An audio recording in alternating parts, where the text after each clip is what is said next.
Nós vamos hoje dar uma nova catequese deste bloco de temas diversos, e hoje eu vou falar de um aspecto que vocês podem pensar o que é que isto tem a ver conosco. É importante porque nós podemos situar o nosso estado de leigos dentro do grande plano de Deus. E o tema de hoje chama-se o consagrado, quer dizer, o religioso e a religiosa, é um espelho do anjo. Por isso é que o estado da vida religiosa é chamado vida angélica. E vamos começar a nossa meditação através do Evangelho de São Marcos, capítulo 10, versículo 17 a 21. O evangelista escreveu o seguinte: quando Jesus saía para se pôr a caminho, aproximou-se um jovem a correr e, ajoelhando-se, perguntou-lhe: Bom mestre, que devo fazer para alcançar a vida eterna? Jesus disse-lhe: Por que me chamas bom? Ninguém é bom senão Deus. Sabes os mandamentos: não matarás, não adulterarás, não roubarás, não voltarás falso testemunho, não defraudarás, honrarás teu pai e tua mãe. Ele respondeu-lhe: Mestre, tenho guardado tudo isso desde a minha juventude. Jesus, fitando nele o olhar, sentiu afeição e respondeu-lhe: Falta-te apenas uma coisa. Vai, vende tudo o que tens, dá o dinheiro aos pobres e terás um tesouro no céu. Depois vem e segue-me. Nós podemos dizer que dentro da igreja há três vocações distintas. Temos a vocação matrimonial, temos a vocação à vida sacerdotal e a vocação religiosa ou consagrada. E podemos dizer, a igreja é una, como Deus é um, e na igreja há três estados: o estado matrimonial, o estado sacerdotal e o estado religioso. Portanto, vemos que como Deus é uno e trino, também na igreja há três vocações fundamentais, três estados de vida. E podemos dizer que cada um dos três está mais orientado para uma das pessoas da Santíssima Trindade. E o estado matrimonial está mais unido, mais orientado ao Pai do céu, porque o Pai é a fonte da vida, como Jesus afirmou em João 5,26, o Pai tem a vida em si mesmo. Também o casal é fonte de vida. O Pai abençoa o amor dos pais, concedendo-lhe a graça de uma nova vida aos seus cuidados. O sacerdócio da nova aliança está mais ligada a Jesus Cristo, que é a palavra do Pai. E o Senhor realmente confia ao sacerdote continuar a sua missão. Como o Pai me enviou, também eu vos envio a vós. E o sacerdote é ministro do sacrifício e ministro da palavra. Como Jesus Cristo, realmente, ele é o verbo, ele é a palavra do Pai, e ele próprio ofereceu-se como sacrifício. E a vida religiosa está mais orientada ao Divino Espírito Santo. Dentro da Santíssima Trindade, o Espírito Santo é das três pessoas a mais misteriosa, aquela que menos conseguimos fazer uma ideia. O Espírito Santo é invisível.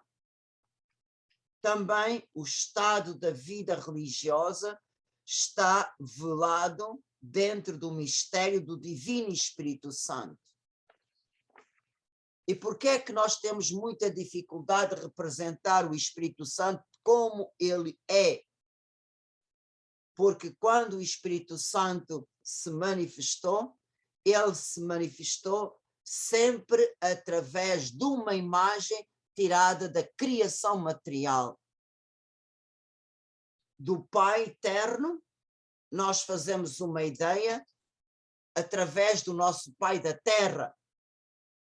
Portanto, para nós, o termo Pai é algo muito familiar, muito próximo de nós. Jesus, como homem, fez tudo igual a nós, exceto no pecado. Agora, o Divino Espírito Santo, que imagem? O Espírito Santo, o Senhor chama-lhe o vento, e ele próprio, no dia de Pentecostes, se manifestou com uma forte rajada de vento. E Jesus, ao falar do Espírito Santo como vento, João 3, versículo 8, Jesus diz: o vento sopra onde quer e ouves o seu ruído, a sua voz. Não sabes de onde vem nem para onde vai. Como é que nós podemos representar o vento? Podemos representar o efeito do vento, mas o vento como tal não podemos representar.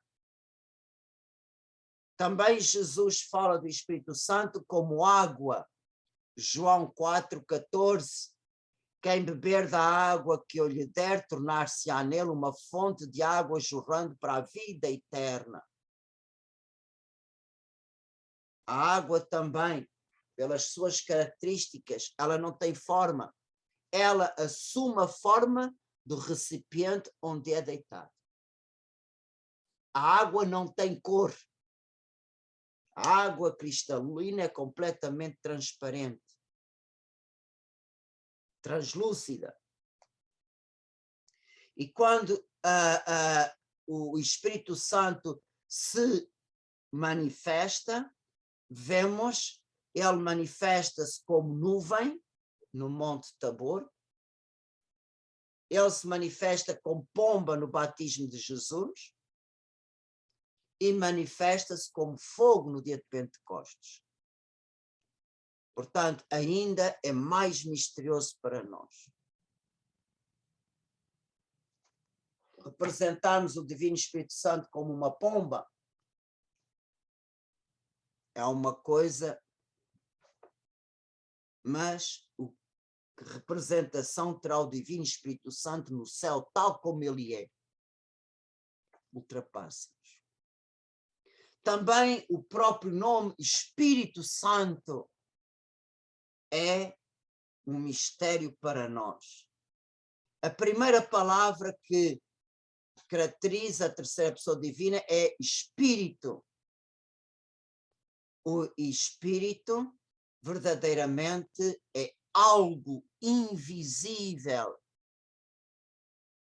Também a vida religiosa é algo invisível, porque trata-se de um dom. Quando o Espírito Santo toca uma alma e chama para a vida consagrada, só a pessoa é que conhece, é que aos poucos e poucos vai-se revelando esse chamamento na sua alma. Portanto, trata-se de algo íntimo interior entre o coração da pessoa que é chamada e o coração de Deus que chama. Portanto, a vida religiosa é um carisma. É um carisma que o Senhor dá e esse carisma deve formar a pessoa no seu serviço a Deus. E realmente a vida religiosa dentro do mundo é algo invisível. Só a pessoa que é chamada sente e sabe. Também o Espírito Santo, na igreja e no mundo, ele é invisível. Portanto, espírito é algo espiritual, é algo invisível que ultrapassa este mundo material. E se a primeira palavra que caracteriza a terceira pessoa é espírito, a segunda palavra é santo. Portanto, a santidade é algo que vem de cima, que não é deste mundo.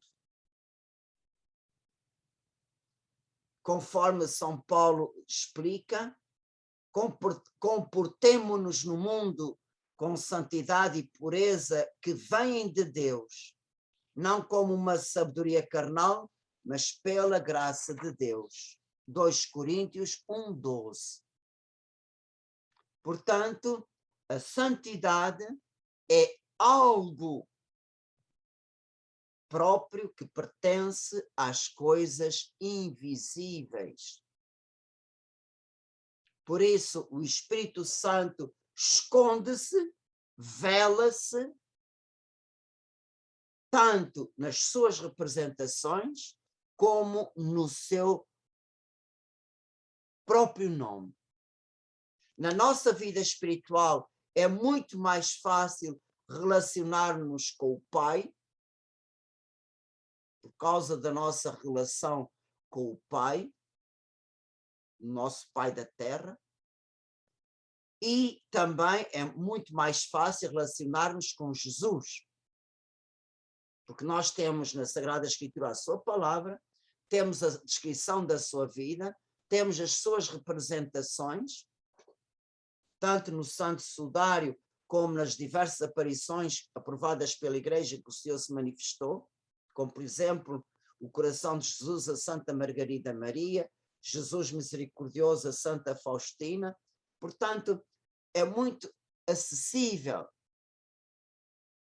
Agora, com relacionarmos com o próprio Espírito Santo, a própria Igreja, nas suas orações, por exemplo, naquela oração que acabámos de fazer no princípio desta catequese, vinde Espírito Santo, enche os corações, esta oração, esta invocação começa ao Espírito Santo, mas quando chega, oremos ao Deus que instrui os corações, logo a oração se dirige ao Pai. Portanto, esta própria oração mostra como a Igreja realmente é mais difícil dirigir-nos a esta terceira pessoa que é um mistério dentro do grande mistério da Santíssima Trindade. Mas este estar escondido é próprio da missão do Espírito Santo. Porque vocês vejam que o Espírito Santo, Jesus mesmo diz, ele não fala de si mesmo, mas ele faz-nos recordar tudo o que Jesus disse. E, ao mesmo tempo, qual é a grande missão do Espírito Santo? É revelar-nos o Filho e o Pai. Portanto, no tempo da igreja, o Espírito Santo está agindo completamente. Não há nada que se passa na igreja sem a ação do Espírito Santo, mas ao mesmo tempo que ele atua, ele esconde-se. Para quê? Para dar o primeiro lugar ao Pai e ao Filho. Isto faz parte da própria missão do Divino Espírito Santo no tempo da igreja. Por isso, como o Espírito Santo age em todo o lado, mas invisivelmente, nós chamamos ao Espírito Santo a alma da igreja. Por que é que a igreja é invisível? Porque o Espírito Santo a habita, a dirige, atua. E sempre, por exemplo, é o Espírito Santo quem na igreja sempre ultrapassa as limitações dos homens para que a vontade de Deus se cumpra. Como é que é possível a igreja da terra formada de pecadores e continuar sendo santa? Santa na sua fonte, santa nas suas graças e santa na sua missão de tirar o pecado do mundo. Por isso, se o Espírito Santo não estivesse na igreja, já a igreja de Cristo tinha acabado há muito tempo. Portanto, a igreja de Cristo é indestrutível porque o Espírito Santo está lá.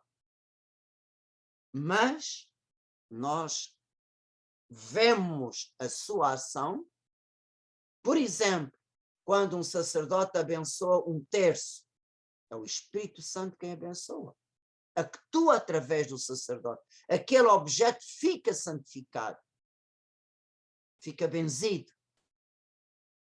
Vimos o sacerdote a agir, mas é o Espírito Santo quem age pelo sacerdote. Portanto, vemos os efeitos, vemos a obra santificadora a acontecer, mas o Espírito Santo sempre esconde-se. Portanto, só aquele que ama, é através do amor que nós podemos nos relacionar com a terceira pessoa da Santíssima Trindade. O amor transformado em vida. Não é um amor teórico, um amor intelectual, não. É um amor transformado em ação prática de todos os dias. O amor transformado em todos os dias em obras de misericórdia.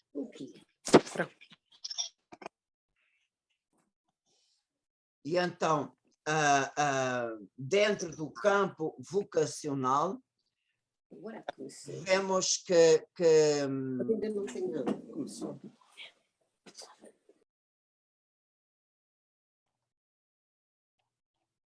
dentro do campo vocacional, então vemos que o estado matrimonial, o vosso estado, é muito mais compreensível porque o vosso campo de ação situa-se no mundo. Portanto, a instituição material está dentro do mundo, a vossa ação é dentro do mundo e o estado matrimonial tanto está protegido pelas leis do Estado, se fossem segundo a vontade de Deus, como está protegida por um sacramento.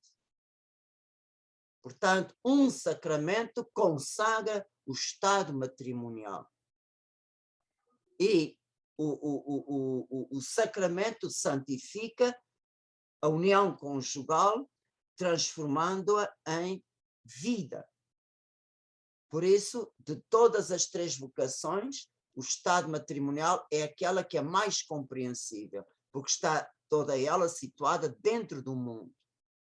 O estado sacerdotal o estado sacerdotal a sua ação é entre dois campos. Por exemplo, há uma parte que é visível. Por exemplo, um sacerdote, quando prega, a sua palavra é ouvida, é perceptível aos nossos ouvidos exteriores, como também a ação do sacerdote que celebra a missa. Vocês veem o sacerdote que celebra os diversos ritos, as diversas partes, como também os sacramentos. Por exemplo, o sacramento do perdão, vocês veem claramente o sacerdote que reza a fórmula da absolvição, e ele diz claramente, ou melhor, Jesus diz por ele: e eu te absolvo dos teus pecados, em nome do Pai, do Filho e do Espírito Santo, e o sacerdote faz o sinal da cruz. Portanto, vocês veem uma parte do ministério sacerdotal.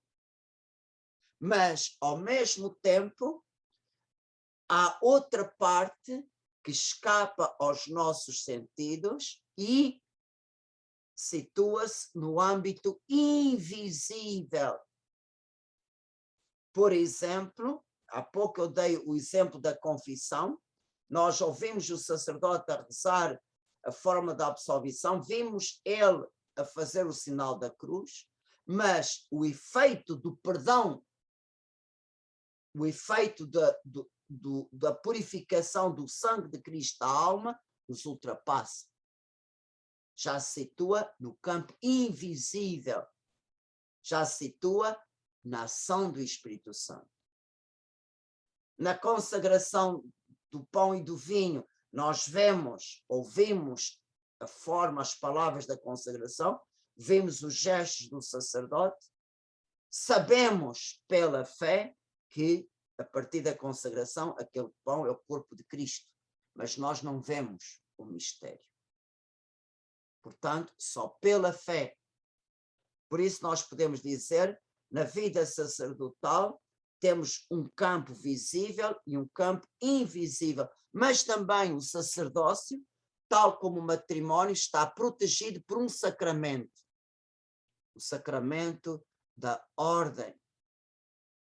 Agora, a vida religiosa está toda ela voltada para o aspecto invisível. Para o estado religioso, nós não temos nenhum sacramento. Não há. Portanto, o estado religioso é, como eu volto a dizer, um dom próprio do Espírito Santo. É um dom próprio do Espírito Santo.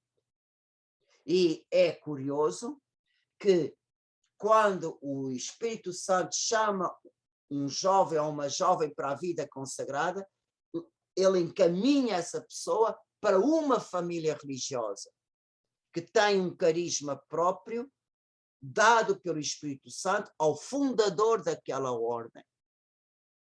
E aquela pessoa, o seu chamamento, o chamamento que teve na sua alma, se identifica com o carisma do fundador ou da fundadora. E por isso a pessoa sente-se chamada a servir a Deus naquela família religiosa. E a vida consagrada é uma vida totalmente dada ao Senhor. E é por isso que a vida consagrada é chamada a vocação dos últimos tempos, que foram inaugurados com a vinda de nosso Senhor Jesus Cristo. No Antigo Testamento não há a vida consagrada. No Antigo Testamento o grande ideal era o matrimónio só. E mesmo o sacerdócio do Antigo Testamento está dentro da vida matrimonial. Agora, seguir a Jesus pobre, casto e obediente só é possível a seguir uma vida assim à imitação de Cristo. E, ao mesmo tempo, nós vemos que nem todos podem compreender esta vocação, mas só a quem o Senhor der a graça. Por isso é que o Senhor diz que realmente há aqueles que renunciam à vida matrimonial, renunciam ao estado normal do meio do mundo para se dedicar a um estado que só é possível compreender à luz do Espírito Santo. E para o religioso e a religiosa, é preciso ele sempre viver de fé. Por exemplo, ele que renunciou a constituir família. Muitas vezes o religioso pode pensar: o que é que Deus vai fazer com as minhas orações? O que é que Deus vai fazer com os meus sacrifícios? O que é que Deus vai fazer com as minhas penitências? E o religioso pode passar a vida toda a semear sem ver nada. Por exemplo, Santa Teresinha do Menino Jesus. Ela é padroeira das missões sem nunca ter saído do convento. Portanto, ela levou uma vida heroica de amor sem nunca ver o fruto dos seus pequenos atos de amor feitos de todo o coração. Portanto, o religioso e a religiosa têm que viver unicamente na fé e num abandono total nas mãos de Deus, mesmo que Nosso Senhor não lhe mostre nada. Por isso, Nosso Senhor diz também no Evangelho: na ressurreição, nem eles se casam, nem elas são dadas em casamento, mas serão todos como os anjos de Deus. Portanto, o religioso e a religiosa já vivem neste mundo aquele estado que nós vamos ter todos no céu. O religioso, a religiosa, no seu convento, na sua casa da sua comunidade, realmente vivem como irmãos, como irmãs, apesar de cada um ser filho da sua mãe. Mas é o amor de Cristo que os une. Amam-se uns aos outros em Cristo. E realmente é uma vida angélica. E no céu, realmente no céu, todos os nossos laços humanos vão ser levados à perfeição do amor e todas as limitações que nós temos neste mundo dos nossos laços humanos, isso vai desaparecer. Isso vai desaparecer. Vocês sabem que o estado matrimonial existe enquanto os dois estão vivos. Quando a morte leva o laço matrimonial, o vínculo matrimonial, a indissolubilidade do matrimónio desaparece. Embora eu estou convencido também que aquilo que o amor construiu, Deus não vai destruir. Por exemplo, há uma coisa que eu entendo, não sei explicar, mas eu entendo perfeitamente na minha alma. Quando, por exemplo, uma esposa, durante uma vida toda com o seu marido, ele parte deste mundo, claro que ela que fica cá, sempre vai haver uma ligação. Através das orações, através das missas de sufrágio, através das recordações, através dos exemplos. Sempre há um filho que tem mais os traços do pai. Portanto, isso tudo nos faz. Ou o contrário, quando a esposa vai, o homem fica. Pois sempre aquela vazio que fica na alma, só Deus pode preencher. Assim como aquele que parte fica, também aquele que vai, leva o seu esposo, a sua esposa consigo. E claro que é impossível uma mãe que parte deste mundo esquecer os seus filhos e o seu marido. Vai passá-los a amar de outra maneira, principalmente depois de passar pelo purgatório, vai ajudá-los de uma outra maneira, vai protegê-los de uma outra maneira, mas o seu amor está elevado à plenitude da santidade de Deus. E então o estado religioso é aqueles que já vivem na terra esta consagração e este amor total a Deus, e em Deus amam tudo e todos. Portanto, é o estado que mais se assemelha à maneira de amar dos anjos. E é por isso que realmente eu quis incluir, apesar desta catequese estar mais orientada para as pessoas da vida religiosa, mas eu tenho a certeza que vocês estão compreendendo bem. Estão compreendendo bem, porque este tema está sendo tratado dentro do contexto das 3 vocações. E a coisa importante é esta, de nós, à luz do Espírito Santo, podemos compreender o sentido, porque que o Senhor tem neste mundo pessoas totalmente consagradas a Ele. Mesmo aquelas ordens de clausura que passam a vida toda fechada dentro do convento, na clausura, até esses sempre têm uma missão a cumprir na igreja. Não podemos dizer que são inúteis, pelo contrário. O Papa João Paulo II chamava aos conventos de vida contemplativa os oásis de água fresca dentro do deserto do mundo.